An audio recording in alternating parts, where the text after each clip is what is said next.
இன்னைக்கு நம்ம வீடியோல ஸ்டில், ஆல்ரெடி, yet இது மூணோட டிஃபரன்ஸ் தான் பார்க்க போறோம். ஸ்டில் அப்படின்னா சம்திங் தட் ஹாசன்ட் ஃபினிஷ்ட். ஒரு விஷயம் ஸ்டார்ட் ஆகி அது முடியாம இப்போ நடந்துட்டு இருக்கு அப்படிங்கிறப்போ ஸ்டில்ங்கிற வேர்டை யூஸ் பண்ணலாம். Example, the meeting is still going on. Already அப்படின்னா something that has finished. ஒரு விஷயம் ஸ்டார்ட் ஆகி அது எப்பயோ முடிஞ்சிருச்சு அப்படிங்கிறப்போ ஆல்ரெடிங்கிற வேர்ட் யூஸ் பண்ணலாம். Example, she has already finished a meeting. அவ முன்னாடியே அவ மீட்டிங்கை முடிச்சுட்டா. yet இதான் நம்ம நடந்திருக்க வேண்டிய விஷயம் ஆனா இன்னும் நடக்கல அப்படிங்கிறப்போ யூஸ் பண்ணலாம். Example, the presenter has not arrived yet. presenter இந்நேரத்துக்கு வந்திருக்கணும் ஆனா இன்னும் வரல அப்படிங்கிறதான்.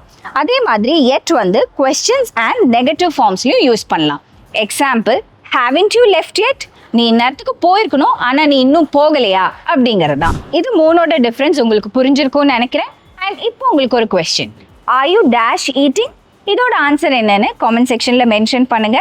அண்ட் இதே மாதிரி ஈஸியா இங்கிலீஷ் கத்துக்க இப்பவே இங்கிலீஷ் பார்ட்னர் கோர்ஸ்ல ஜாயின் பண்ணுங்க. Learn and level up with English Partner.